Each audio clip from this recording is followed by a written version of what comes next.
C'est le début de l'après-midi au MIPIM. Pour le ministère de la Culture, on va donc commencer la table ronde. On attend d'abord que ces gens s'installent. Voilà, bon, il y a un jeu de chaises musicales qui va compliquer ma vie, mais bon, on va arranger ça. Voilà, et donc l'idée cet après-midi, c'est donc de débattre d'un sujet très très important, patrimoine en transformation, créé avec l'existant. Et bien évidemment, puisque nous sommes, cette table ronde est organisée par le ministère de la Culture, on va parler du label Architecture contemporaine remarquable, qui a été créé donc dans le cadre de la loi LCAP pour montrer à quel point le patrimoine contemporain du XXe siècle est tout à fait captivant en termes d'architecture et surtout comment ce patrimoine, à partir du moment où on a tous ces bâtiments qui ont eu une vie, qui peuvent en avoir une seconde si ce n'est une troisième, comment il faut les articuler avec un réel projet de monument pour leur donner une autre existence.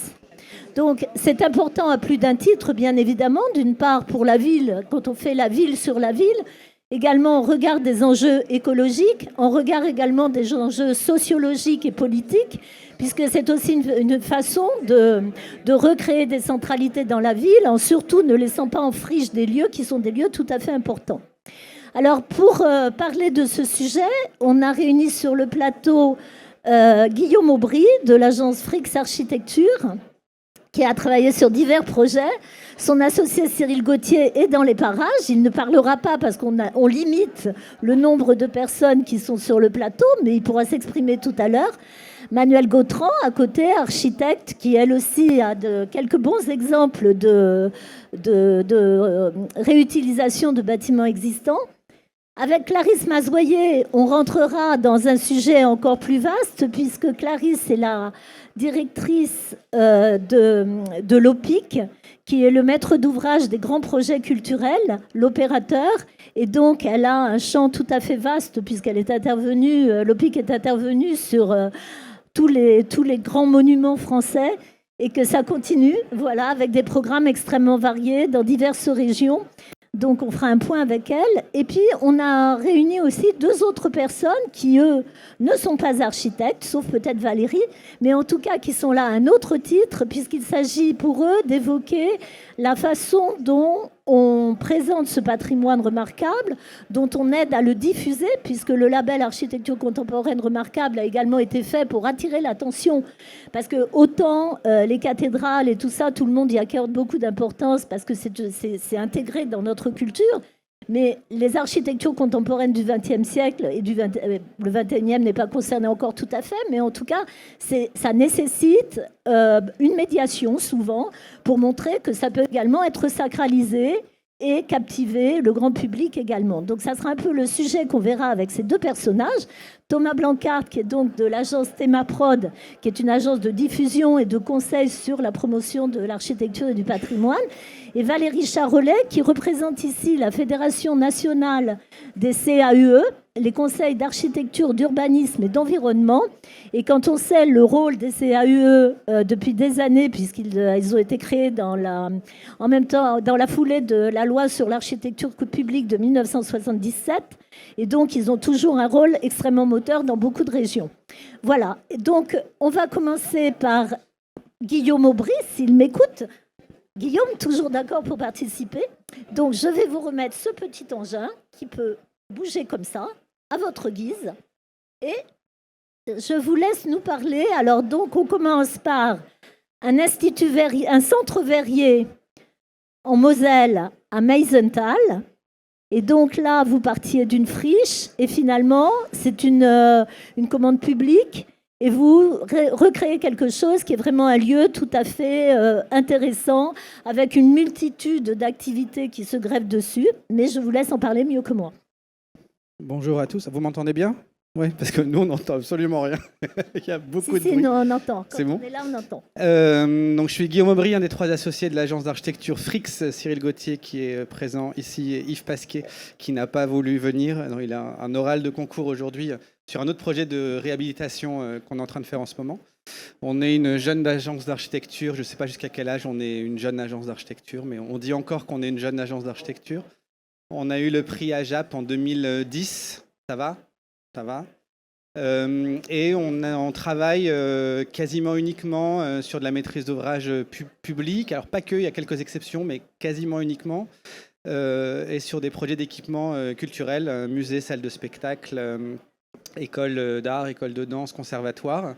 Et donc on se retrouve assez souvent sur des enjeux de reconversion, de réhabilitation, de refondation de bâtiments. Attends, je vais t'aider. Voilà. Tu touches ça comme ça. Ah ouais. Voilà. Premier projet dont tu viens de parler, La Moselle. C'est un projet en association. On est associé avec l'agence d'architecture Soil qui est basée à Brooklyn. On aime beaucoup les associations parce que ça nous fait aller ailleurs que là où on serait allé tout seul. On est toujours plus intelligent à plusieurs que tout seul. C'est un concours, marché public qu'on a gagné il y a quelques années. C'est un ancien site verrier. C'est à côté de Saint-Louis et Lalique, donc vraiment les bassins de la cristallerie en Moselle. On est à 1 heure de Strasbourg en voiture dans la forêt noire. C'est un très beau site. Petit village de 400 habitants et budget de 12 millions d'euros pour réhabiliter les anciens sites de la verrerie. Les plus anciens bâtiments sont du XVIIIe siècle. On a des bâtiments qui vont jusqu'au début du XXe siècle. C'est tombé complètement en désuétude dans les années 60-70 et ça a été relancé par des anciens maîtres verriers qui avaient encore le savoir-faire de souffler à la bouche, donc le verre, et qui ont lancé une espèce de business, de plan économique, de boule de Noël. Dit comme ça fait pas rêver. Moi, a priori, ça me faisait pas rêver, les boules de Noël. Ils invitent chaque année des designers pour dessiner la boule de Noël de l'année. C'est vraiment très bien fait, c'est très beau. Et ils en vendent environ 50 000 par an. Donc il y a une vraie dynamique économique autour de cette boule de Noël. Et c'est un site sur lequel se trouve aussi une salle de concert. Donc on a dessiné une SMAC, une salle de musique amplifiée, un musée du verre et une boutique. Donc très rapidement, comme vous le voyez, on a un ensemble de bâtiments d'époques très différentes. Le projet qu'on a proposé, c'était de ne pas rajouter de nouveaux bâtiments, mais de vraiment travailler sur la liaison de l'ensemble de ces bâtiments, donc vraiment l'espace public, en utilisant des ruines. Je descends là, pardon. En utilisant les ruines. Est-ce qu'il y a un petit pointeur par hasard? Là-haut, ouais. Est-ce que non, le pointeur ne marche pas sur l'écran. Il y a des ruines en bas à gauche là qu'on a utilisées pour faire le nouveau bookshop, espace d'accueil. Donc à droite, c'est pas une 3D, hein, c'est la photographie du projet aujourd'hui. Et si je passe, en fait, on a la chance. Donc c'est un site ABF, c'est un bâtiment, un site qui est inscrit au monument historique. On a la chance d'avoir eu une considération historique à l'échelle d'un îlot, plus qu'à l'échelle des bâtiments, ce qui fait qu'on a pu vraiment travailler sur des matériaux assez bruts, notamment le béton. Alors on n'échappe pas, comme beaucoup d'architectes, au béton et au béton brut et au béton bouchardé. Mais du coup, il y a un dialogue assez fertile, on trouve, avec les existants. Donc, ces bâtiments en briques, on a dû renforcer la cheminée historique. Et on a travaillé sur cette salle de spectacle qui nous plaît beaucoup, qu'on a très souvent dans nos références, qui est une salle qui s'ouvre sur une grande halle industrielle. Donc, 700 personnes à l'intérieur et 3000 personnes à l'extérieur, avec un double fond acoustique. Donc, on a vraiment une utilisation de la scène des deux côtés. Donc ça, c'est vraiment une typologie de rénovation où on réactive un usage qui était déjà l'usage existant. Autre projet. Donc là, on change de site. Voilà, on est en région parisienne, à Romainville. Des bâtiments du première moitié du XXe siècle, les années 30.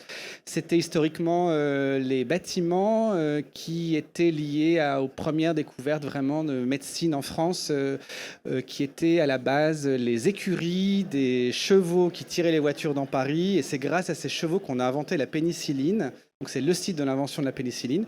C'est devenu un site Sanofi. Sanofi est parti il y a une quinzaine d'années. Et on a travaillé donc pour la fondation Pimenco, qui nous a mandaté pour réhabiliter des bâtiments. Et on a aussi construit une extension au bout du bâtiment. Donc on a recréé une espèce de cour centrale, comme une espèce de campus de bâtiments. À propos de ce projet, ce qui était important, c'est que ces bâtiments n'étaient pas classés. Ils allaient disparaître. Voilà, clairement. donc ils allaient disparaître. Et en fait, c'est là qu'on voit que c'est intéressant d'avoir un acteur privé qui prend en main un projet, et d'où la notion d'importance du projet de monument pour conserver ce patrimoine. Donc je te laisse. Exactement, j'aurais pu le dire. Et donc la destination de ces bâtiments, c'est vraiment d'accueillir des espaces d'exposition. Donc il y a le groupement de galeries parisiennes Communuma qui rassemble la galerie Jocelyn Wolff, la galerie In Situ, la galerie Fabienne Leclerc, la galerie Sator, l'association Jeune Création, je crois que j'oublie personne. Il y a l'antenne mode de la Parsons School qui se trouve là aussi, l'école de danse Blancali. Et le nouveau bâtiment qu'on a dessiné, c'est maintenant du coup occupé par les réserves du FRAC Île-de-France, donc Fonds régional d'art contemporain Île-de-France. Donc c'est vraiment devenu un hub culturel art contemporain, un peu sur les modèles des hôtels industriels de Chelsea qu'on peut connaître à New York. Je passe juste à l'image suivante. Donc ce que vous voyez en haut, c'est les bâtiments existants sur lesquels on est intervenu. Donc on a créé une faille qu'on voit en haut à gauche pour vraiment rentrer à l'intérieur de la cour centrale du bâtiment. Les bâtiments en briques rouges sont les bâtiments existants années 30. Et donc le bâtiment qu'on a ajouté, c'est un bâtiment en structure poteau-poutre béton avec cette espèce de moucharabier en briques jaunes qui vient du coup dialoguer avec la brique existante. Donc là, on est sur un enjeu de rénovation où on vient vraiment, avec du projet culturel, réactiver des bâtiments qui n'étaient pas du tout des bâtiments culturels, qui étaient clairement des laboratoires scientifiques. Troisième exemple. Et là, on est dans les boîtes à chaussures d'entrée de ville, quasiment, alors, avec le troisième exemple. Voilà. Oula, je suis allé trop vite. Est-ce que je... Voilà. Voilà. Là, on a travaillé pour une entreprise que vous connaissez certainement, Samod, dont les architectes sont assez fans, donc les tubes lumineux industriels qui sont devenus, notamment après la grande bibliothèque de Dominique Perrault, une espèce de gimmick comme ça, de lumière que tous les archis mettent dans leurs projets. Samod a historiquement l'entreprise de construction qui est toujours basée en France, dans les Vosges, un site siège social, bureau dans Paris, dans le 20e. Et ils avaient envie d'avoir un nouvel espace de recherche et développement pour notamment tester les tubes. Les tubes de Samod résistent à des très hautes températures, à des tempêtes de sable du Sahara comme en ce moment. Voilà, c'est fait pour être installé dans des centrales nucléaires, dans des espaces un peu contraints. Et donc c'est un espace qui doit servir à tester ces tubes, à les mettre à 75 degrés pendant 3 mois et à voir ce qui se passe. Et en fait, la commande qui nous a beaucoup plu, c'était de retaper une boîte à chaussures qui était une imprimerie dans une ZAC, dans la banlieue de La Motte-Beuvron. On est rue Léonard de Vinci. Et l'adresse et le contexte nous font dire qu'on est vraiment dans un contexte qui est architecturalement très pauvre. Et on a la chance d'avoir un client un peu érudit et qui a eu les moyens de ses envies. Et donc, on a vraiment pu transformer un bâtiment des années 90, donc une boîte à chaussures, en ce qu'on peut commencer à honnêtement appeler de l'architecture, en tout cas à commencer à penser les espaces, la mise en lumière de ces espaces et les matériaux. On a tout recouvert d'une tôle ondulée inox miroir. On n'a jamais eu autant de lumière Samod dans les projets. On essaie toujours de les mettre sur nos projets de marché public et c'est toujours un peu trop cher. Là, on en a beaucoup, on est assez content. Et je termine avec la dernière image. Je ne suis pas ami avec C'est bon. Pardon. La vue de l'intérieur, donc vous voyez l'espace avant, imprimerie, voilà. Donc on a vraiment travaillé sur une ouverture du bâtiment vers l'extérieur. Aucune boîte à chaussures n'a de baie vitrée, avec un patio extérieur, une terrasse, etc. Donc l'idée, c'était vraiment aussi de se poser cette question. C'est pour ça, quand on en parlait en prévision de la table ronde, de jusqu'à quand est-ce qu'on considère notre patrimoine architectural comme du patrimoine architectural 20e siècle à valoriser? Et est-ce que les boîtes à chaussures ne sont pas aussi un espace à investir, nous, architectes? Ça, là, c'est une belle démonstration. On n'est plus dans les architectures contemporaines remarquables, mais peut-être va-t-elle devenir une architecture contemporaine remarquable. En tout cas, c'est un bon système de reconquête et puis c'est aussi très écologique finalement. Voilà. Bon, merci beaucoup. Merci. Thomas, si tu veux t'approcher peut-être. Alors avec Thomas, on va partir dans un autre domaine, puisqu'on repart dans les années 60, 1962. Jean Balladur, Grand Prix de Rome, est chargé de créer une ville nouvelle sur un site balnéaire, c'est la Grande Motte. Et Thomas s'est un peu intéressé à ce sujet.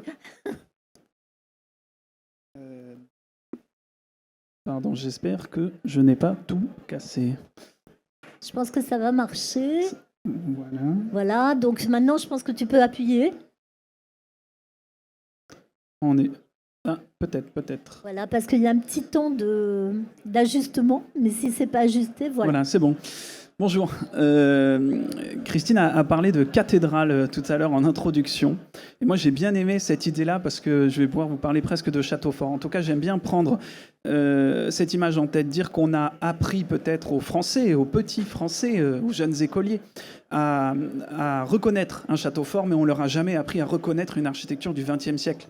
En fait, on sait pas vraiment, on n'a aujourd'hui pas les codes pour comprendre cette architecture-là. En tout cas, on s'en est aperçu et de plus en plus, et c'est bien à ça d'ailleurs que le label Architecture contemporaine remarquable, et je regarde Karine Langlois, nous aide aussi là-dessus. Alors, c'est vrai que quand on m'a approché pour cette table ronde, j'ai proposé de parler de la Grande Motte. Peut-être que vous connaissez toutes et tous cette station, vous en avez peut-être entendu parler, c'est une station balnéaire, une ville balnéaire qui sort des sables à la fin des années 60. Christine l'a rappelé, son architecte en chef et urbaniste, c'est Jean Balladur. Il va travailler avec une cinquantaine d'autres architectes sur le projet pendant près de 30 ans. C'est vraiment l'œuvre de sa vie. Et ce qu'il faut rappeler, je vais faire défiler quelques photos. Ce qu'il faut rappeler vraiment, c'est que quand je dis que c'est l'œuvre de sa vie, c'est aussi presque une forme de drame, c'est-à-dire que tout de suite, lorsqu'il livre la Grande Motte, Jean Balladur est un petit peu mis au banc des architectes, de l'ordre des architectes, etc. Il va être très très critiqué par ses pairs. On va avoir des publications qui expliquent que c'est l'exemple même de ce qu'il ne fallait pas faire. Voilà, pour vous citer les choses. Vous imaginez un peu comme c'est dur. Pourtant, il poursuit et l'État d'ailleurs le conforte dans le rôle, dans son rôle d'architecte en chef. Et ce qu'il faut bien dire, c'est que c'est une ville balnéaire qui n'a jamais manqué de succès populaire. Elle a toujours attiré énormément de monde, mais par contre, elle n'a jamais, quasiment jusqu'à 2010, vous allez comprendre pourquoi, elle n'a jamais été comprise. Cette architecture, alors vous savez tous, à un moment donné, on parlait de la Grande Motte comme de Sarcelles-sur-Mer, cette ville de béton, etc., il n'y avait que du béton. La Grande Motte, c'est 70% de sa surface entière, de sa surface totale, qui est réservée à l'emprise du végétal. Vous savez, là, on est plutôt dans l'inspiration de la fameuse ville-jardin, la ville radieuse de Le Corbusier, etc. Ce sont des sources d'inspiration qui ont beaucoup parlé à Jean Balladur et qu'il a revendiqué, évidemment. Donc, ce que je voulais vous dire, c'est qu'il y a un déclencheur à un moment donné. Ce déclencheur, c'est 2010. L'État, la DRAC, la Direction régionale des affaires culturelles, vient proposer à la Grande Motte la labellisation de l'entièreté de la ville en tant que patrimoine du XXe siècle. Alors aujourd'hui, ce label a été transformé en architecture contemporaine remarquable. Et là, on a quelque chose effectivement qui se passe dans les consciences, dans la tête des gens. Et c'est là-dessus que moi je voulais témoigner et un petit peu insister en disant, voilà, il faut donner des clés de lecture. À quel moment une architecture du XXe siècle on arrive à la comprendre? À partir du moment peut-être où elle bascule dans le champ patrimonial.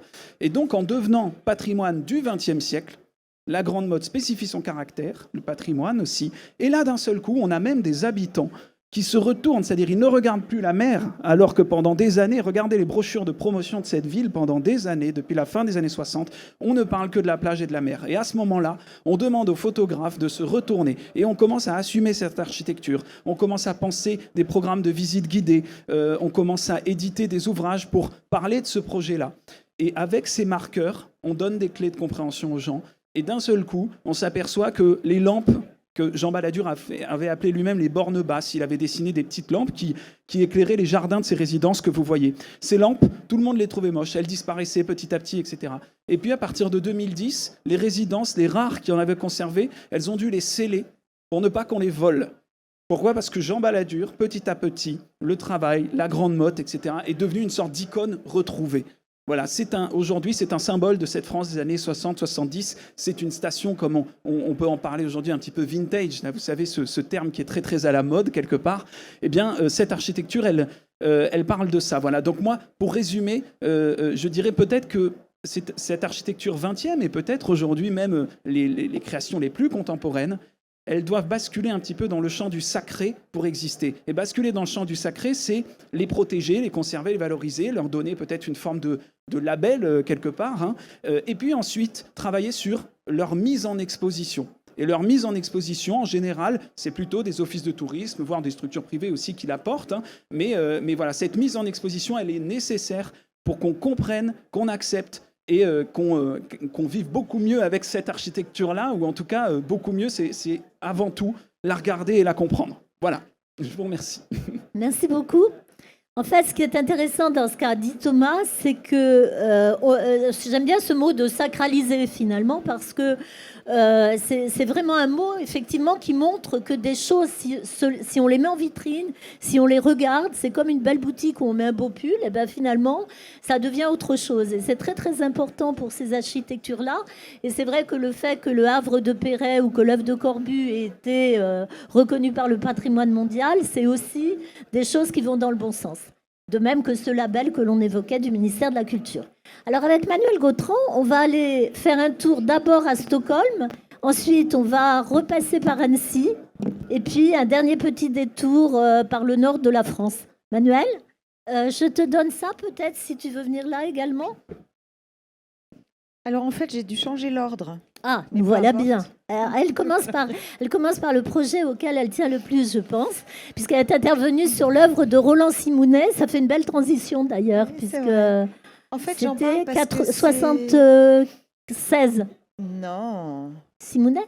Ah oui, Non, Villeneuve d'Ascq, non, je confonds avec Nemours, moi. Oui, alors c'est vas-y. 80. Oui, c'était bien plus tard. Je confonds avec le musée de 90. Nemours qu'il avait fait avant. Exactement.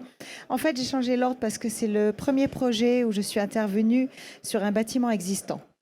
Moi, je citerais bien Viollet-le-Duc qui disait, c'est peut-être surprenant, que pour conserver une architecture, le meilleur moyen, c'est de lui trouver un usage ou de changer son usage. Donc, je pense que c'est très important de jamais laisser mourir un bâtiment. Et quand tu parlais des boîtes à chaussures, même les boîtes à chaussures, tout bâtiment doit être respecté. Aujourd'hui, on parle beaucoup de restructuration pour des valeurs écologiques. Moi, je parlerai aussi beaucoup de la mémoire collective que constituent les patrimoines d'une ville, tous les bâtiments d'une ville. Je pense qu'une ville est faite de belles architectures, mais aussi de moins belles architectures.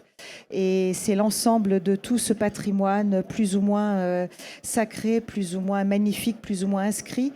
C'est cet ensemble qui forme l'ADN d'une ville, qui fait partie de sa culture, de son histoire. Et voilà. Et démolir un bâtiment, c'est un peu enlever de notre mémoire collective. Donc, je reconnais que c'est pour moi très très important de ne jamais démolir, de conserver, de restructurer. Et je pense que pour un architecte, c'est une expérience très riche. Moi, ça m'a appris de regarder le bâtiment dans lequel je venais m'insérer, sur lequel je venais créer une restructuration ou une extension. Ça rend humble, ça rend curieux aussi. On a envie de découvrir pourquoi notre prédécesseur a fait comme ci ou comme ça. Et donc Villeneuve d'Ascq, je l'ai juste mis en premier parce que c'est la première fois que j'ai travaillé sur un patrimoine. En l'occurrence, c'est pas n'importe lequel. Je pense que c'est le plus beau des trois. Donc l'extension du musée d'art moderne à Villeneuve d'Ascq. La question qu'on se pose toujours, c'est comment embellir une œuvre existante qui parfois se satisfait, qui se suffit à elle-même. Comment l'étendre sans la déflorer, sans l'abîmer, sans perdre les fondamentaux auxquels l'architecte initial tenait beaucoup. Donc là, on a fait une extension qui respecte les rythmes, qui respecte l'échelle du bâtiment. D'ailleurs, au moment du concours, l'architecte des bâtiments de France souhaitait absolument une mise à distance, c'est-à-dire il ne voulait pas que l'extension soit contiguë au musée. Et je reconnais que j'ai désobéi. J'ai souhaité au contraire que l'extension vienne se coller au bâtiment de Roland Simounet parce que j'estimais que ça correspondait à sa propre version de l'architecture, sa propre vision ou d'après ses propos. C'est important qu'une architecture soit ancrée dans le sol, qu'elle ait un côté très humble, qu'elle ne cherche pas à, de mise à distance, au contraire, vraiment un ancrage dans la terre. Et donc, en m'ancrant dans le terrain, j'ai trouvé que le meilleur moyen de respecter son architecture, c'était de s'y coller, de montrer d'une certaine manière que je comprenais ses clés de conception. Et donc, j'ai essayé, à part la matière, d'en respecter l'échelle et les fondamentaux. Le projet suivant, moi aussi, le ZAP, c'est pas mon ami. C'est un projet à Stockholm. Tu nous dis d'abord qu'est-ce que c'est que ce bâtiment dans Stockholm, peut-être. Oui, c'est vrai. Tout le monde connaît le musée de Voilà, Villeneuve parce que Simounet, c'est plus... Alors, Stockholm, c'est une ville magnifique où il y a eu un certain nombre de bâtiments d'architecture brutaliste. Donc là, on est dans les années 70-80. C'est un projet d'ailleurs que je fais avec une agence qui est juste à côté, Equator. Il y a le stand de Stockholm qui est juste là. C'est un bâtiment qui a été construit par les architectes Tandbaum et Salomon. C'est des architectes qui ont très peu construit et qui ont laissé dans cette ville un bâtiment magnifique qui s'appelait Trigangsa, dédié à une grande compagnie de Stockholm. La ville avait lancé une compétition il y a à peu près 6 ans pour restructurer et étendre le bâtiment. Et de manière assez inattendue, on a décidé avec Equator de ne pas faire d'extension horizontale, de laisser le site tel qu'il était là, mais de faire une surélévation. Donc il faut savoir que Stockholm est construite sur de la pierre, donc les fondations, on va dire, sont solides et la surélévation était envisageable. Stockholm, c'est une ville que vous devez connaître par cette expression, la Venise du Nord. Donc c'est une ville qui a une silhouette absolument magnifique, un mélange de romantisme et de baroque. C'est une ville qui a une silhouette de toit plissé avec énormément d'ornementation, des toitures en zinc, en cuivre, qui sont noires, vertes, rouges, etc. Mais vraiment un baroque dans la toiture. Et finalement, ce bâtiment était magnifique, mais avait une grande toiture plate qui ne bénéficiait pas de cette vue sur la silhouette de la ville et qui, quelque part, n'était pas très contextuelle. Alors moi, je suis pour une architecture très contextuelle. Et donc, l'objectif qu'on a eu, finalement, c'est de créer la toiture plissée qui manquait à ce patrimoine jusqu'alors. Donc, c'est une surélévation que vous voyez en haut à droite par le petit schéma. Tous les beaux bâtiments de Stockholm ont ce dessin de toiture absolument baroque et extraordinaire. Et finalement, nous, la surélévation, elle vient créer ce baroque et cet effet de plissé de toiture entièrement en verre avec de la délicatesse dans la manière de se poser sur ce patrimoine, c'est-à-dire un jardin qui forme un entre-deux. Donc, c'est un bâtiment de bureau. Et finalement, l'objectif au final, c'est d'ajouter de la mixité. Donc, on aura du bureau, mais pas que. Et on a un jardin intermédiaire entre l'existant et l'extension qui vient créer des espaces de repos, qui vient créer des espaces de communication entre le dessus et le dessous, et puis des lieux de travail un peu différents. Donc, grosso modo, on reste sur un projet qui restera tertiaire, mais avec beaucoup de variété dans les usages au travail.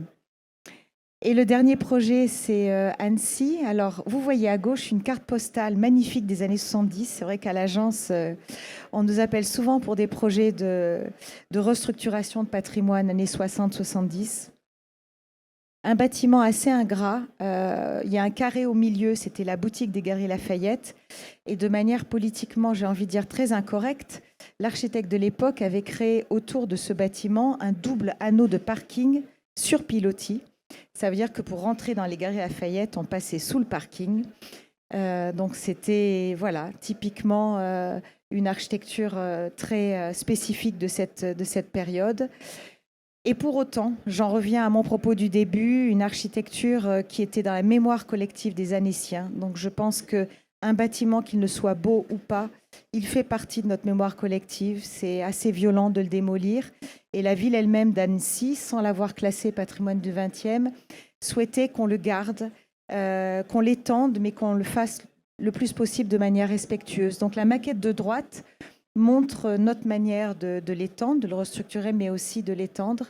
On a créé un certain nombre de satellites qui sont juste des anneaux bâtis, qui sont chacun l'enveloppe de nombreux commerces. Et de place en place, on laisse chaque fois la visibilité de ce grand anneau de parking avec des ailettes en béton que vous allez voir. Là, on est en train de bientôt finir les travaux. Voilà.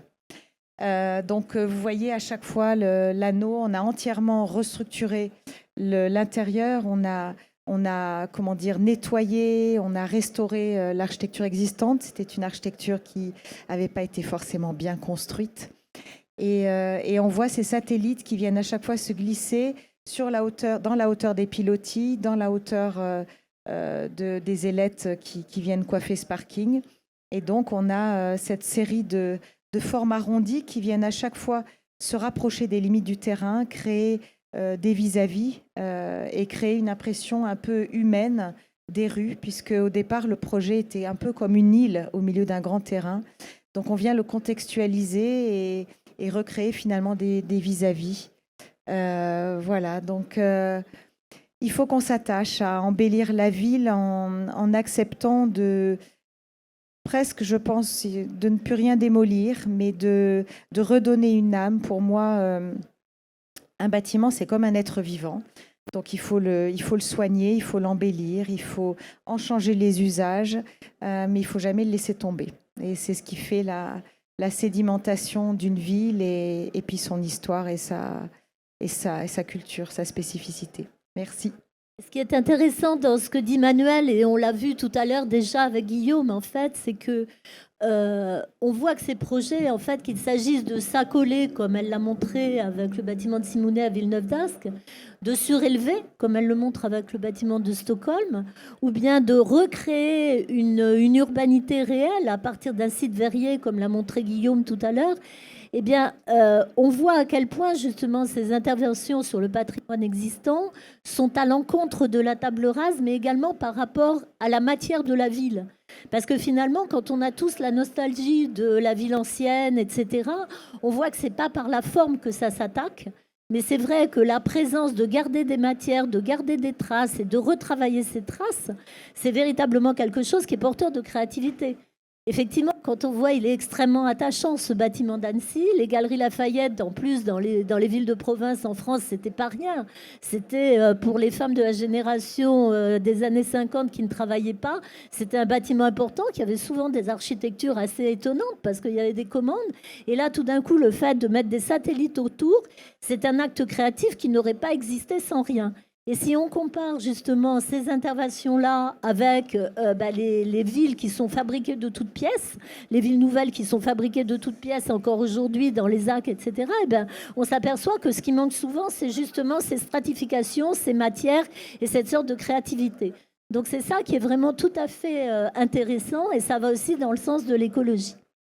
Et avec Clarisse, donc, on va discuter maintenant de grands projets, puisque Clarisse va nous parler à la fois d'un bâtiment des années 70 de Jacques Calice, le centre de la danse de Pantin, où là, c'est un bâtiment peut-être qui n'avait pas assez curieusement trouvé son vrai destin quand il a été créé, qu'il a trouvé après par sa transformation. On va aborder une icône qui est le centre Pompidou, et puis on terminera avec les questions relatives aux droits de l'architecte et à ce qu'un architecte accepte de laisser faire sur son bâtiment. Clarisse, ça marche? Ça tourne. C'est à l'envers. Alors... Non, mais il tourne seul. Ah, il tourne tout seul. Alors là, on va essayer de trouver quelqu'un. Voyons. Ah, si. Je continue. Ouais. Pour revenir au début. Ouais. Voilà. Donc, en fait, il faut toucher là. Et si vous voulez pointer quelque chose, c'est là. Et vous touchez que celle-là. Il retourne? Ouais, il rebouge. Je vais chercher quelqu'un. Alors, moi, c'est pas grave, on va le laisser tourner. Hein. C'est pas des propos d'architecte que je vais vous tenir, plutôt des propos de maître d'ouvrage. Donc, l'OPIC, effectivement, est maître d'ouvrage essentiellement du ministère de la Culture. Et dans le portefeuille du patrimoine dont on s'occupe, on a plus de 50% de notre activité qui se passe en monuments historiques. Et finalement, c'est de ça que je vais vous parler aussi, des questions de phénomènes de patrimonialisation. Qu'est-ce qui fait patrimoine? Qu'est-ce que c'est que cette architecture, effectivement, alors même du 20e, mais notre architecture contemporaine? Quel effet aussi de l'accélération du temps? Effectivement, un premier exemple, peut-être pour rebondir. Donc, moi, je suis tout à fait dans la lignée de ce que disait Emmanuel Gautran sur... et c'est vrai, en monument historique, la pérennité d'un monument passe par une pérennisation de l'usage ou par une transformation d'usage. On a vu beaucoup de transformations d'usage et c'est peut-être la différence où vous disiez tout à l'heure, Thomas, que en fait... on a besoin d'une sacralisation sur l'architecture 20e pour lui faire reconnaître ses lettres de noblesse et la patrimonialiser, ou peut-être pas. Le premier exemple, effectivement, du Centre national de la danse, alors si on peut y revenir, connaissez sans doute, c'est une vraie transformation d'usage. C'est un exemple de transformation d'usage, comme on en fait beaucoup en milieu culturel. En milieu culturel, on se dit oh mais ils sauront s'adapter à un bâtiment qui n'a pas été pensé pour leur usage. Alors c'est vrai, je sais pas si c'est plus facile à la culture qu'ailleurs, mais nous on est habitués voilà à à la culture l'origine. d'avoir des écoles trop grandes pour le nombre d'étudiants parce que c'était des sanatoriums, d'avoir, on va en parler, une cité des sciences et de l'industrie qui était des anciens abattoirs. Enfin, on fait avec l'existant parce que l'usage va s'adapter ou le bâtiment s'adapter. Les deux s'adaptent en réalité. L'usage s'adapte à son bâtiment de la même manière et l'usage doit s'adapter au bâtiment quand il réhabilite un bâtiment, pour de vrai. Et donc, ce qui est intéressant sur le Centre national de la danse, c'est effectivement, c'était cette cité administrative à Pantin, qui, à mon avis, est mal née. Elle est construite en 72. Tous ses habitants, ses centres, tous ses services administratifs par an, dans les années 90. Moins de 10 ans, moins de 20 ans. Qu'est-ce que c'est que cette... voilà, quel rapport au temps on a quand on construit pour moins de 20 ans sur effectivement ce sujet d'architecture, sans doute un peu comme la grande motte, mal connue, mal comprise, mal aimée. Le projet, effectivement, de Robin Guise, ça a été l'intérêt j'allais dire, de ne rien changer au bâtiment. C'est un projet d'aménagement intérieur, en fait. Structurellement, le bâtiment ne change pas. Les volumes changent assez peu. On décloisonne. Et simplement, on y pose un autre regard, un nouvel aménagement, un nouvel usage. Donc, vous voyez, on crée cet auditorium. On fait de la mise en lumière. Et le bâtiment renaît. Et le bâtiment devient moderne à ce moment de la transformation d'usage. Et c'est Pantin, c'est c'est le côté, c'est pas très loin finalement du projet que vous avez fait sur Fimaco. C'est le Grand Paris, c'est la nouvelle modernité. Et c'est un projet qui a déjà 20 ans en réalité. Et sur ces territoires-là, notamment du Grand Paris, je pense que ça va être un éternel recommencement dans les 20 prochaines années de reconstruire la ville sur la ville pour lui créer les nouveaux centres de modernité. Ça, c'était une transformation d'usage désormais qui redonne vraiment une vraie vie à ce bâtiment. Et en tête qu'aujourd'hui, on se pose la question de protéger, au titre des monuments historiques, le dit bâtiment. Le centre Pompidou.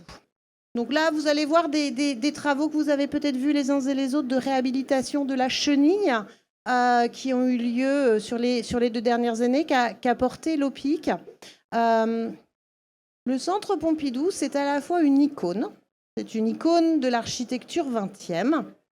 C'est un bâtiment qui n'est absolument pas protégé. Il a le label, mais qui juridiquement n'a aucune protection. Il n'est pas protégé. Et avec, vous voyez c'est un bâtiment qui a vécu, qui a eu déjà, non pas plusieurs vies, mais qui a été réaménagé, qui est vivant. Donc voilà, c'est un bâtiment qui vit sa vie de bâtiment. Et là, avec la chenille, on arrive à une autre période du bâtiment. Et donc, on va parler de l'architecture contemporaine, mais la plus contemporaine. On arrive aux grandes époques de grosses réhabilitations, maintenance, de gros GER. Et avec ces questions d'obsolescence, il faut bien dire ce qui est, de l'architecture 20e sur un certain nombre de sujets. Je parle de l'architecture, même pas 20e, alors l'architecture des années 60, 70 et des années 80 et 90 qui nous pendront au nez. Ces bâtiments ont 40 ans. Comment on assume leur pérennité d'exploitation? C'est de ça dont on parle. C'est pour qu'ils continuent à fonctionner. On va devoir entrer en grande réhab. Et comment on fait muter ou pas ces icônes qui ne sont absolument pas protégées? Alors pour moi, le monument historique, c'est très simple pour un maître d'ouvrage, finalement, un monument historique, parce qu'on a une norme, on sait ce qu'on doit faire ou ce qu'on ne peut pas faire. Il y a des doctrines, il y a des sachants, il y a des commissions. C'est assez confortable pour un maître d'ouvrage, finalement. Un monument historique, il y a des règles, il y a l'ABF, on discute, on n'est pas seul, etc. Finalement, c'est assez simple. En tout cas, c'est écrit. La méthodologie est écrite. Là, il n'y a rien d'écrit. Et en plus, le centre Pompidou, c'est un bâtiment qui est particulier quand même, parce qu'il a presque été considéré comme un monument historique sans jamais l'être. Exactement. De par sa complexité architecturale et l'entretien qu'il nécessite. Aujourd'hui, ce n'est pas un monument historique. il n'est absolument pas protégé. On est libre comme maître d'ouvrage et c'est le Centre Pompidou. Et donc, on ne va pas le traiter comme un bâtiment, comme un autre, probablement pas. Et donc, la question, donc là, vous l'avez vu à la chenille, mais on va entrer, c'est ce qu'on appelle la grande réhabilitation, pour refaire toute la technique, c'est de ça dont on parle. Et on a un bâtiment dont le choix a été fait. Alors, refaire la technique au château de Versailles, on le fait aussi, pas très compliqué parce qu'en fait ça se cache et donc en fait on fait nos trucs, etc. Puis après hop, on a fait repasser tous les courants faibles, tous les courants forts, toute la technique à Versailles, puis on met les lambris, puis personne ne voit rien. Bon ben là tout est visible et d'ailleurs c'était le propos initial, que ce soit visible. Et du coup aujourd'hui qu'est-ce qui est intéressant, la forme ou l'esprit? Aujourd'hui les concepteurs initiaux reprendraient la même idée. C'est évidemment tous les systèmes qu'on voit, etc., n'auraient plus la même forme. Et aujourd'hui, ça n'a plus de sens. Pour la même efficacité et pour la même fonction, d'avoir ces formes-là. On fait quoi? On change ou on ne change pas? Donc ça va être tout le débat qui est devant nous sur cette grande réhabilitation. Et on a la chance, pour le coup, d'avoir... on a fait le choix, en tant que maître d'ouvrage, pour le coup, de prendre les concepteurs initiaux, en tout cas l'agence Piano, qui n'est pas du côté maîtrise d'œuvre, qui est du côté maîtrise d'ouvrage. Il sera assistant en maîtrise d'ouvrage, du côté maîtrise d'ouvrage, pour avoir ce débat. Qu'est-ce qu'on mute? Qu'est-ce qu'on ne mute pas? Qu'est-ce qu'on patrimonialise? Est-ce qu'on patrimonialise des formes, mais on en enlève la fonction pour repasser une fonction ailleurs? Voilà, ça va être ce sujet d'intérêt pour l'avenir de ce bâtiment. D'autant plus que... Je vais essayer d'avoir les images quand même, si vous parlez de la chenille, de les avoir au bon moment. Et ça serait quand même mieux. Donc ça, pardon. Parce que là, on est à la Cité des Sciences, qui n'est pas le sujet. Et d'autant plus que sur Pompidou, c'est grande réhabilitation, ce sera la même chose à la Cité des Sciences et à l'Industrie. Se pose aujourd'hui la question, pour le maître d'ouvrage d'aujourd'hui, effectivement, de... on la voit quand même, comment on intègre des questions environnementales, des questions de performance, effectivement, énergétique, pour des bâtiments qui n'ont pas du tout été pensés avec ces questions et ces objectifs programmatiques à venir. Donc là aussi, on a des conciliations dans tous nos choix entre la performance qu'on va se donner, programmatique, et le respect patrimonial ou le respect de la forme ou la mutation de la forme pour cela. Et le dernier sujet dont je voulais parler, donc c'est la Cité des Sciences et de l'Industrie, Adrien Facilbert. On est encore dans un autre cadre. On a un concepteur initial qui est toujours en vie, qui n'est plus du tout en activité. La question d'être acteur de ce projet ne se pose plus dans ces termes-là. Et on est en train de refaire, effectivement, les travaux sont en cours. Ces deux coupoles, les deux coupoles textiles, donc c'est le toit de la Cité des Sciences et de l'Industrie. C'est deux coupoles donc, qui sont en textile et en verre, avec deux verrières différentes, qui ont déjà été refaites plusieurs fois pour des questions de sécurité et qu'on réhabilite aujourd'hui totalement. Ce qui a été intéressant dans cette opération, c'est la dernière image qu'on voit. Vous avez donc là on est à mi-chantier, une coupole a été refaite et pas l'autre. Vous avez sur la droite la coupole en verre et sur la gauche la coupole dont on s'est demandé si on allait s'autoriser à la faire comme ça, puisqu'en fait c'est plus du verre et ce sont des coussins ETF. Et quand c'est le groupement Taillot, qui est maître d'œuvre en conception-réalisation sur ces sujets, qui nous a fait cette proposition, on s'est évidemment posé la question en disant est-ce que c'est respectueux de l'œuvre de Facilbert? On est donc allé le voir et on a évoqué avec lui cette question, avec le président d'Universcience. Et il a dit mais Évidemment, moi, mon idée, c'était d'avoir un bâtiment à l'époque qui soit innovant, qui teste des nouvelles formules, des nouvelles, etc. Allons-y. Et ça, c'était intéressant sur les questions de patrimonialisation, justement, de l'architecture contemporaine. s'il n'était plus vivant, personne ne se serait permis, d'autre que lui, de nous dire oui avec autant de facilité. Tout ayant droit, quel qu'il soit, se serait posé la question. Nous n'aurions pas fait un coussin ETFE sans doute. Et d'où la question dans ces labels d'architecture contemporaine. Et donc ce phénomène de patrimonialisation, comment on le gère pour qu'il soit à la fois l'occasion d'un nouveau regard sans doute, mais qui est à la fois aussi parfois sclérosant, et ça nous permet d'avoir une liberté d'action aujourd'hui qui peut être aussi au bénéfice des bâtiments. Donc voilà, autant de questions qui sont encore très largement devant nous, que je trouvais pas inintéressant d'évoquer avec vous. Merci beaucoup, Clarisse. Et c'est vrai que ça, c'est une question, j'aime bien, quand on a préparé la table ronde avec Clarisse, c'est vrai qu'on s'est dit jusqu'où il y a du dogme, en fait, dans les choses. Parce que là, elle a eu la chance véritablement de rediscuter avec Adrien Fenn-Silbert, et Adrien, en plus, avait déjà utilisé des techniques de ce type de coussin sur d'autres projets. Et donc, bien évidemment, il était intéressé. Et puis, c'est passionnant pour lui aussi de discuter avec vous de ces questions. Parfois, quand les architectes ne sont plus là, c'est beaucoup plus délicat parce que finalement, vous avez des gens qui vont dire, si c'est des architectes, certains peuvent dire « Ah bah s'il avait été là, il aurait pensé que… » Et ça peut donner lieu à des catastrophes assez pathétiques dans certains cas parce que s'il avait été là, peut-être qu'il aurait fait autre chose à une autre époque, mais sûrement pas ça. Donc ça, c'est un premier sujet. Après, vous pouvez avoir des historiens qui vont être aussi parfois très, très dogmatiques et s'attacher à garder une broutille qui n'a pas d'intérêt sans voir l'intérêt des choses. Et c'est pour ça que pouvoir avoir un autre regard et apporter un autre regard, c'est intéressant. Et là, on le voit à la fois avec ce que Clarisse nous a montré, que ce soit le centre de la danse à Pantin, finalement, où là, on voit véritablement qu'on décloisonne, on garde l'intégralité de l'œuvre de Calice dans son aspect, et en même temps, on remet en scène les circulations pour en faire vraiment un objet à part entière architectural. Et on l'a vu aussi avec le travail de Manuel sur le musée de Simounet, où là, véritablement, l'écriture architecturale n'a rien à voir, mais c'est par la volumétrie que ça passe. Et ça, c'est vraiment intéressant de voir comment on peut retravailler ces lieux. Puisque, ce qu'a fait Guillaume, c'est plutôt sur des choses plus anciennes, mais quand on est vraiment sur des bâtiments récents, c'est assez intéressant de voir tout cela. Merci beaucoup.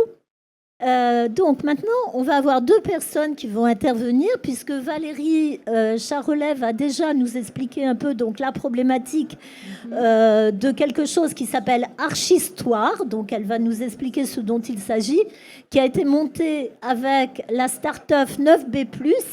Et c'est Amandine Coulombier ici qui vous expliquera comment toutes deux ont travaillé ensemble et à quel outil ça aboutit. Là, on est vraiment dans les nouvelles technologies. Oui, c'est vrai. Alors, il y a un mot qui a été prononcé que je trouve très intéressant et sur lequel je vais rebondir, c'est le mot « regard ». Moi, je ne vais effectivement pas vous parler de fabrication ou de restauration d'architecture, mais je vais vous parler du regard sur l'architecture et plus largement du rapport à l'architecture que chacun, on entretient individuellement lorsqu'on est dans un lieu clos, un lieu ouvert, etc. Donc moi, je représente un réseau national, les conseils d'architecture, d'urbanisme et d'environnement. Si vous êtes un public français, il y en a un dans votre département, forcément, parce que presque tous en ont créé un. Et c'est des organismes qui ont une mission d'intérêt public, tout en étant des organismes privés. Mais là, je ne vais pas tellement développer toute l'activité du réseau CAUE, mais je vais focaliser sur une chose qui est de notre cœur de métier, entre autres, qui est comment peut-on intéresser à l'architecture, comment peut-on faire en sorte que ces patrimoines, mais pas forcément classés, comme on le dit dans cette séquence-là, le patrimoine aussi du quotidien, comment on peut faire en sorte pour qu'il soit regardé des gens qui le traversent, des gens qui le parcourent, du public qui l'occupe. Et pourquoi c'est intéressant, en fait, de rapprocher soit un visiteur, un habitant, etc., de son bâtiment, de son patrimoine. C'est intéressant, pourquoi ? Parce que, naturellement, on a parfois envie et on regarde avec plaisir ou à l'inverse, insatisfaction, un patrimoine. Mais c'est intéressant aussi parce que si on arrive à faire intéresser, voire faire aimer un public, un patrimoine, il va commencer à le respecter. Et donc, du coup, ça commence à être intéressant parce qu'après, si on a besoin de le restaurer, il va y avoir un regard de la population différent sur ce patrimoine. Donc, on voit que les enjeux sont individuels, évidemment, pour prendre goût, avoir plaisir à découvrir l'environnement dans lequel on est, mais c'est aussi intéressant après si le privé, les pouvoirs publics veulent intervenir sur ce patrimoine. Donc on a, nous, dans notre vocation, celle d'éveiller sur le goût à l'architecture, le goût à l'environnement, au paysage, etc. Et donc, parmi toutes les actions qu'on fait, on fait des rendez-vous culturels, on fait des conférences, on fait des balades urbaines, on réalise des ateliers, y compris avec la population, etc.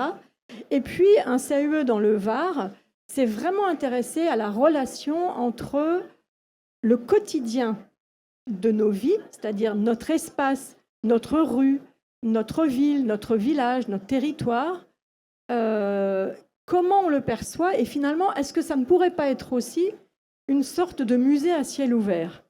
Comment faire en sorte qu'on puisse finalement se dire, tiens, je suis à Cannes, qu'est-ce qui se passe autour de moi? Qu'est-ce que je vois? Qu'est-ce que ça me raconte? Je vois des bâtiments très récents, d'autres beaucoup plus vieux. Je sens bien qu'il y a des bâtiments qui sont peut-être historiques, d'autres peut-être même classés, etc. Mais je n'ai pas de clé de lecture de ça. Je ne le comprends pas. Je ne suis pas un spécialiste, je ne le comprends pas.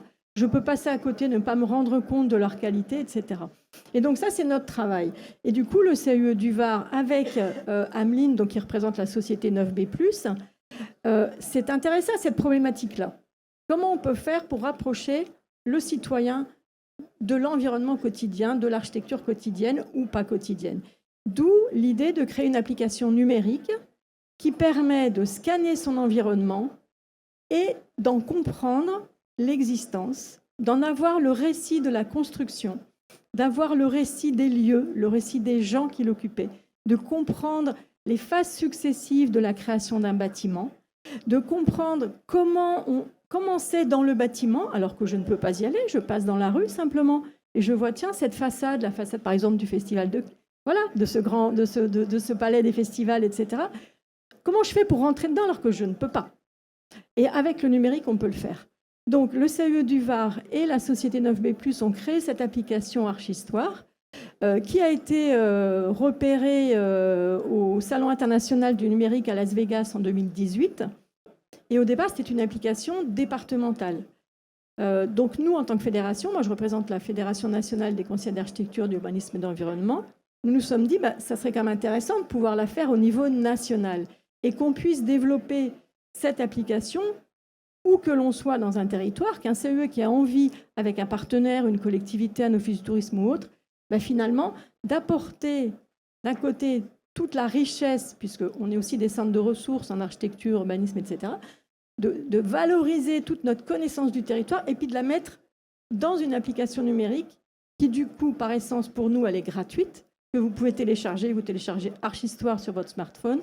Mais je vais laisser la parole à Ameline maintenant pour vous expliquer un petit peu plus comment fonctionne cette application et comment elle commence à être développée maintenant au-delà du territoire du Var.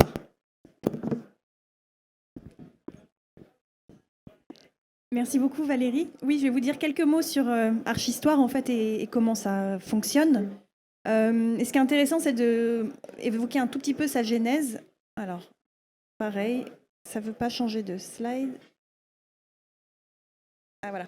Donc, il faut juste, pour remettre un peu en contexte, on est en fin 2016, début 2017, c'est l'année des 40 ans de la loi architecture et le directeur du CAUE du Var de l'époque s'interroge sur quels outils de sensibilisation il va pouvoir mettre en place pour fêter cet événement. Et à Toulon, il y a une problématique particulière qui est effectivement une architecture et un patrimoine qui souffrent un peu de leur image, y compris de la part des Toulonnais eux-mêmes qui décrient cette frontale du port qui est voilà, souvent jugée inesthétique et puis en plus qui crée une véritable muraille entre la ville et son port et la mer. Donc voilà, c'était sur des problématiques comme ça sur lesquelles on s'est interrogé et donc la rencontre du savoir-faire des CAUE en matière de sensibilisation et de notre agence sur de la médiation numérique a donné lieu donc à la création de cet outil. Ce qu'on voulait en fait avec le numérique, c'était éviter de recréer un outil où on a le nez collé à son téléphone. Ça veut... Non, ça veut pas... Ah voilà. Donc on voulait en fait apporter un peu la même expérience qu'on peut avoir avec un guide conférencier quand on se balade dans une ville, qu'il a un pointeur laser qui va pouvoir souligner des éléments intéressants de notre environnement. Là, on voulait que le visiteur lève les yeux, regarde autour de lui et guider son regard pour découvrir des contenus sur l'histoire des lieux. Donc, comment ça se présente? Ça va venir. En fait, donc l'application aujourd'hui, c'est un portail où on va choisir le parcours qu'on veut créer. C'est une vraie unité narrative conçue comme presque une petite exposition avec un fil rouge, un concept, une thématique. Et donc, l'entrée est souvent cartographique. On va repérer des lieux, les lieux intéressants, les points d'intérêt. Et quand on arrive sur place, on va scanner son environnement autour de nous et on va faire apparaître des informations, des éléments comme ça qui vont pouvoir nous apporter une information supplémentaire pour comprendre l'histoire des lieux. Et c'est vrai que cette frontale, elle est intéressante à recontextualiser parce qu'elle s'inscrit dans un contexte d'une ville qui a été bombardée, de reconstruction d'après-guerre, et puis qui a des vraies qualités architecturales aussi sur la gestion du climat, par exemple, la régulation de la température pour s'adapter au climat varois. Et donc, on a comme ça développé un certain nombre de fonctionnalités. Hop, voilà. Qu'on va pouvoir utiliser un peu comme des pièces d'un puzzle. À chaque endroit, on va pouvoir venir, par exemple, incruster un personnage historique. Là, on a Napoléon Bonaparte. On va pouvoir venir superposer des images d'archives ou des cartes postales pour créer des effets de fenêtres temporelles. On l'utilise aussi pour montrer des projets en devenir. On va pouvoir surligner des éléments comme ça en créant des surbrillances ou recréer des éléments qui ont disparu, des tours ou des pontons qui ont disparu, etc. Ou encore rajouter des contenus audio. Donc là, on ne peut pas l'entendre, mais pour aussi évoquer l'usage de ces lieux.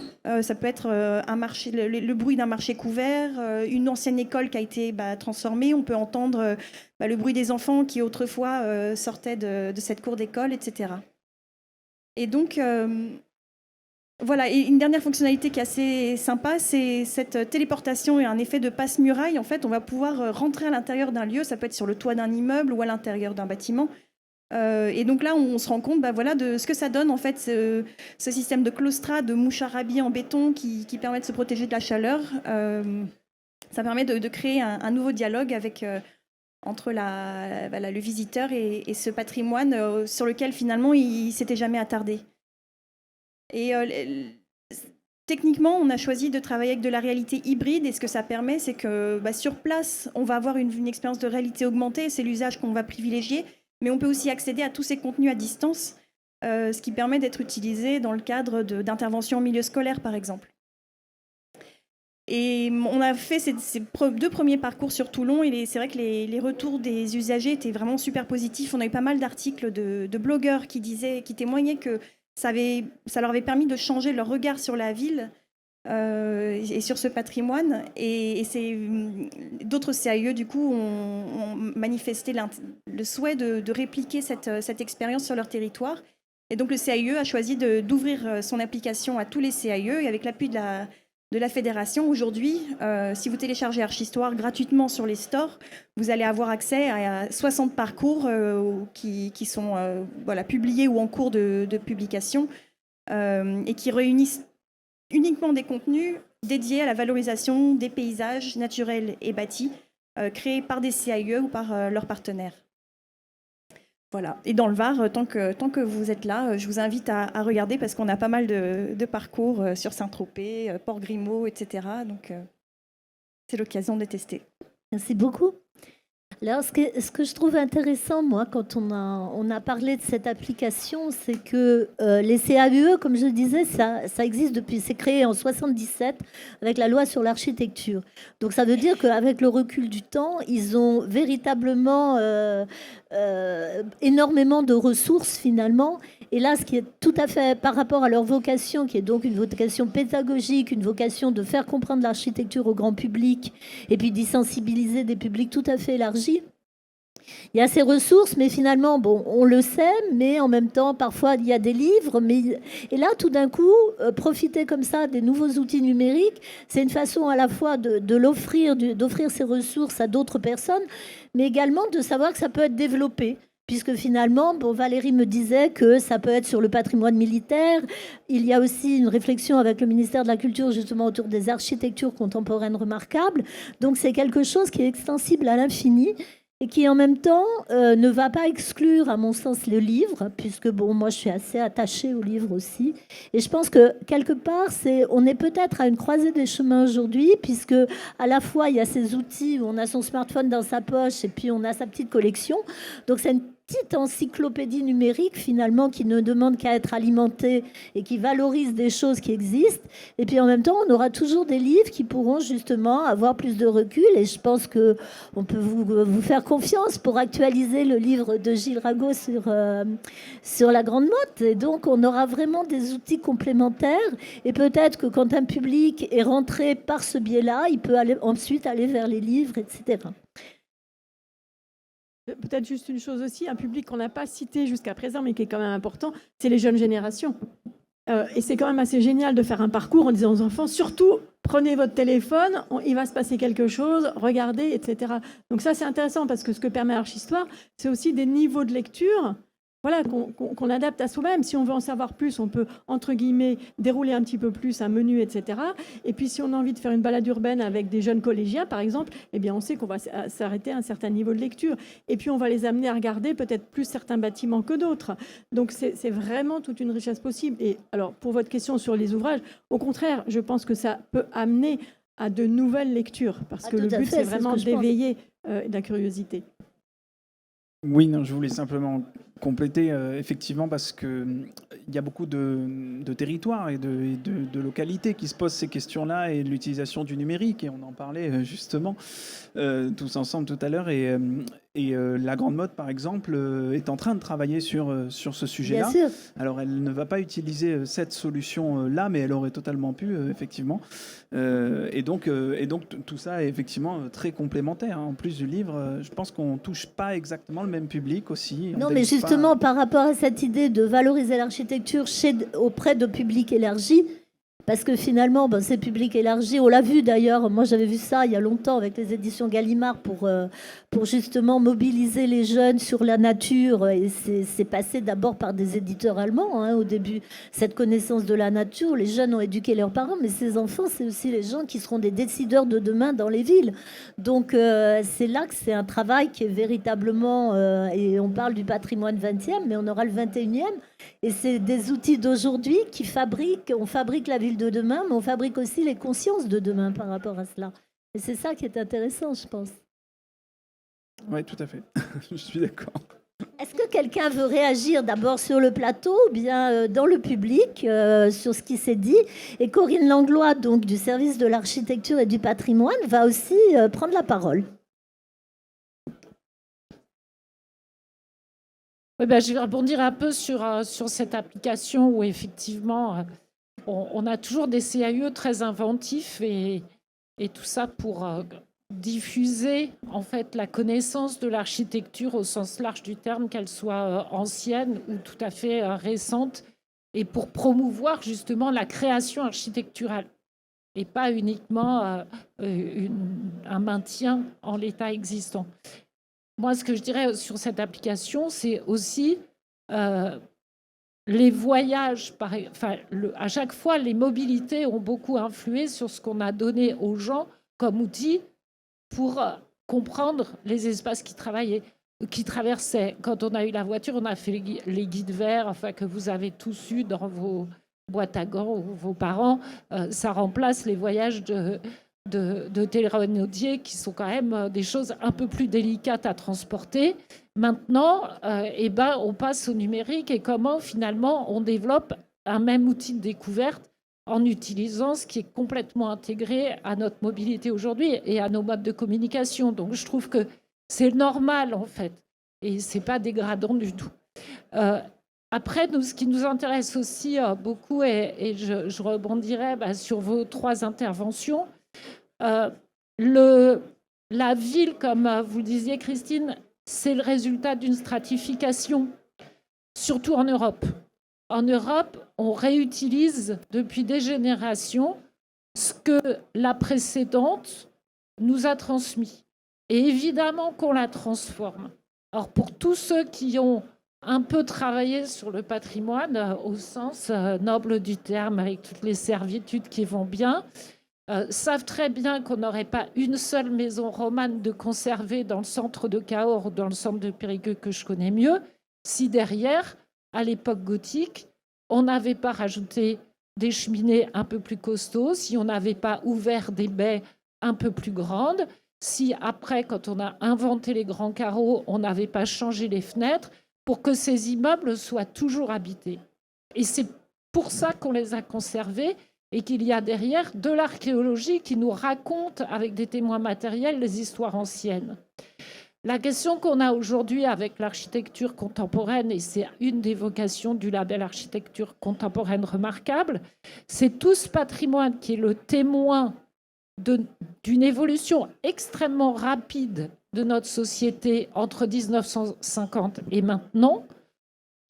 Est-ce qu'on a le droit d'effacer cette phase de l'histoire en démolissant à tour de bras? C'est vieux, c'est abîmé, on rase, on recommence.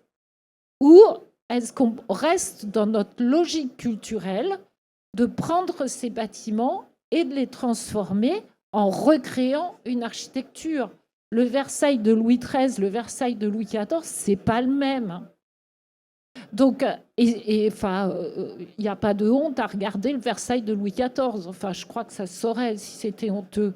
Donc, même Notre-Dame, qui a eu un petit accident là, il y a quelques années, la Notre-Dame de Viollet-le-Duc n'est pas la même Notre-Dame que celle du XVIIIe, du XVIe, etc. Tous ces bâtiments, on les a gardés parce que chaque génération les a transformés pour les adapter en termes de confort, en termes d'usage, parce que si des choses étaient abîmées, pourquoi l'architecture qu'on a construite depuis 1950, elle échapperait à ce mouvement? Alors c'est un peu plus compliqué parce que on ne réintervient pas sur une architecture qui a été conçue industriellement sans penser à la réparation, de la même manière qu'une architecture qui a été conçue avec des modules plus petits qu'on pouvait facilement réparer. Donc il y a un peu un défi technologique aussi qui n'est pas qu'un défi architectural, mais comme aujourd'hui on lutte contre les déchets, production de déchets, économie des ressources, etc., on peut quand même espérer. Moi, je fais 100% confiance et aux maîtres d'ouvrage et aux architectes pour trouver tout un tas de solutions intelligentes pour transformer, on l'a vu dans vos différents projets. Après, il y a effectivement comment l'industrie des matériaux se saisit de cette question de la réparation pour arriver à réintervenir de manière courante et un peu légère sur des bâtiments qui ont besoin d'être remis à niveau. En monument historique, on sait le faire parce qu'on y va à la petite cuillère avec des moyens qui peuvent être exceptionnels. Comment on fait sur de l'architecture courante? C'est quand même un peu un défi, mais c'est toujours intéressant les défis. Donc il faut arriver à entraîner le mouvement. Mais c'est vraiment pour nous le sens du label architecture contemporaine remarquable, qui du coup n'est pas du tout un label de production monument historique, qui est un label pour valoriser des opérations de transformation intéressantes et exemplaires. Et c'est vrai que là, c'est pour ça que c'était intéressant d'intégrer tout à l'heure le travail de Guillaume pour sa mode, parce qu'on voit que même, on a quand même cette plaie française des entrées de ville, et on voit que si quelques industriels un peu plus avertis que d'autres s'y mettent avec des architectes qui ont des idées, et peut-être qu'on peut reconquérir des territoires finalement.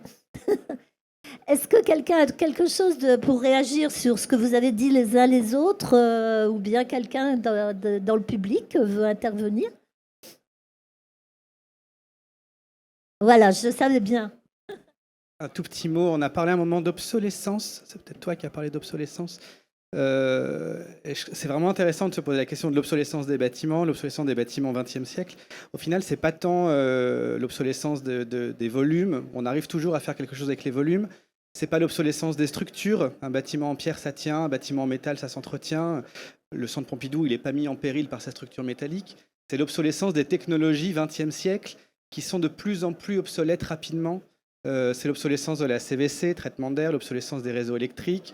Et je pense que la question qu'on doit se poser, nous, architectes et maîtrises d'ouvrage, C'est qu'est-ce qu'on met en place aujourd'hui, maintenant, en 2022, qui ne sera pas obsolète dans 10 ans. Parce que oui, on s'engage sur une décennale, donc assurance de 10 ans, mais il ne faut pas que dans 10 plus un jour, il faille tout refaire à nouveau, parce qu'en fait, on ne traite plus l'air de la même façon, on a changé les entrées d'air, les sorties d'air. Bon, c'est très technique ce que je dis, mais on a l'impression qu'on est quand même encore, mine de rien, c'est pas encore le monde de demain, là. On est encore dans une espèce de course après cette obsolescence et on commence seulement à essayer de réfléchir autrement les technicités qu'on met en place. Donc, ce n'est pas une question que je pose, c'est plutôt un sujet qui s'ouvre. Mais je pense qu'on y est tous, on y est contraints. Enfin, je pense que c'est les questions du Centre Pompidou, par exemple. Ça fait longtemps que... Mais voilà. Ça fait longtemps que ces tuyaux fonctionnent, en fait. Est-ce que les tuyaux qu'on va mettre demain vont durer aussi longtemps que la première version de tuyaux? Voilà. J'avais rien de plus intelligent à raconter. Mais... Je suis sûre que Manuel a quelque chose à dire aussi, non? Moi, en fait, je parlerai de l'obsolescence des usages. Je trouve que les usages, pareil, et on n'ose pas transformer l'usage d'un bâtiment. En tout cas, c'est quelque chose qui nous bloque un petit peu plus et je trouve ça dommage. J'aime bien penser qu'un bâtiment puisse un jour comporter, par exemple, des bureaux, le lendemain être transformé en logement. Moi, ça m'a frappé quand j'ai voyagé la première fois en Égypte, de découvrir, par exemple, alors c'est sur des temps plus longs, mais qu'une synagogue avait été transformée en église, puis en mosquée. Voilà, donc il y a eu par le passé une liberté. On ne peut plus, on va dire, légère, enfin, à transformer des usages de manière assez radicale. Et parfois, j'ai un peu l'impression qu'on ose moins, et je trouve ça dommage. Je trouve que finalement, l'architecture, c'est une volumétrie, c'est un rapport au contexte, c'est un rapport au climat, à un alignement, à une urbanité, peu importe ce qu'il y a dedans. Et il faut vraiment qu'on puisse réfléchir des bâtiments avec une sorte de stabilité dans leur volumétrie extérieure, mais une sorte d'élasticité dans leurs usages intérieurs. Je pense que ça, c'est aussi une voie importante avec... ce que vous disiez, moins de technologie et plus d'intelligence pragmatique et très rustique, en fait, quelque part. En fait, ce qui est bien, c'est qu'on voit que les choses évoluent. Et en plus, aujourd'hui, on a parlé beaucoup des métropoles en France, et là, il y a une conscience vers tous les territoires. Et à partir du moment où cette conscience de tous les territoires met l'accent aussi sur quelque chose qui est quand même assez captivant en France, ça peut être des maîtres d'ouvrage occasionnels. Et maintenant, il y a des maîtrises d'ouvrage qui se font avec des communautés de communes ou des villes. Et sur ces réutilisations de patrimoine, pour rebondir sur ce que disait Manuel, moi, je pense à 2 exemples que j'aime beaucoup. Le premier, il est devenu assez iconique puisque c'était l'église de Sarlat qui est devenue le marché avec le travail de Jean Nouvel absolument magnifique, puisque c'est une porte immense en acier qui change totalement à la fois le sens esthétique de cette église et le marché qui lui donne une nouvelle fonction. Donc pour moi, c'est un des plus beaux exemples qui soit. Et je pense à un autre exemple qui est un peu moins connu et qui est dans une ville qui est assez intéressante aussi, puisque c'est Saint-Mexan-l'École. Saint-Mexan-l'École, donc c'est pas loin de Rochefort. Et là, en fait, c'est une ville où si on veut prendre un café sur le coup de 12h30, c'est déjà trop tard, parce que c'est déjà fermé. Enfin, c'est quelque chose qui était assez poussif, et en même temps, c'était la ville de l'école des officiers. Donc, c'était une ville qui a bien vécu sur l'armée, etc. C'est une ville où il y a une abbaye, et en face de l'abbaye, il y avait un bâtiment assez étrange qui était... la piscine des officiers. Cette piscine, c'est une piscine à structure NBIC qui s'est trouvée classée bizarrement ou inscrite, je ne sais plus si c'est inscrit ou classé, parce qu'elle était juste aux abords de l'abbaye. Mais sinon, elle aurait été sûrement détruite à un autre moment. Et il y avait une mosaïque. Et là, il y a l'intelligence de la communauté de communes qui a dit, on a une médiathèque à faire, on ne va pas faire une médiathèque avec un concours machin ailleurs, on va réutiliser ça. Et alors, c'est assez intéressant parce qu'on a évidemment ce très très bel exemple sur une piscine qui est la piscine de Roubaix, où là, c'est devenu un musée absolument mythique, mais on a le même genre d'accroche. C'est-à-dire que les gens à ce type de patrimoine-là, bon, pourtant, personne ne connaît NBIC là-bas, parce que la culture n'y est pas, mais par contre, il y avait l'attachement à la piscine qui a rebondi sur la médiathèque, Et en fait, en discutant avec les gens de la communauté de communes, on s'est aperçu finalement que tout le monde était attaché à ça. Et en même temps, depuis, je me suis aperçue qu'on pouvait même prendre un café, parce que le café reste un peu plus ouvert.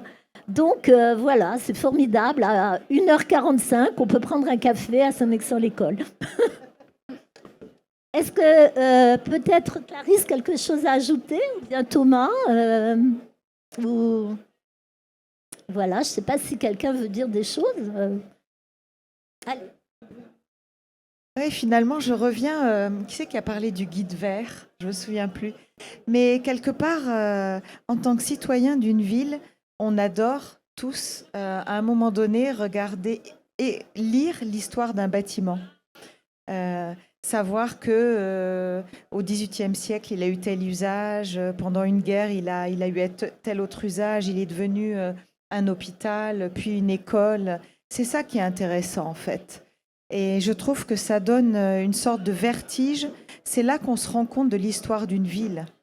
C'est les siècles qu'elle a vu passer, sa capacité à occuper l'espace et la géographie de sa ville de mille manières différentes.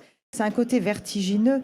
Et donc, il faut se dire exactement la même chose. C'est que le patrimoine du XXe siècle, dans un siècle ou deux, on espère qu'il aura finalement la même résilience et qu'il saura tout autant que le patrimoine du XVIIe siècle vivre ces différents usages. Et je trouve, pour adorer l'Europe, que les villes européennes, elles ont eu cette résilience. Bon, c'est parfois des villes parmi les plus vieilles du monde, mais elles ont eu cette capacité de résilience, c'est-à-dire à avoir su renaître et recycler leur patrimoine à chaque fois d'un siècle sur l'autre.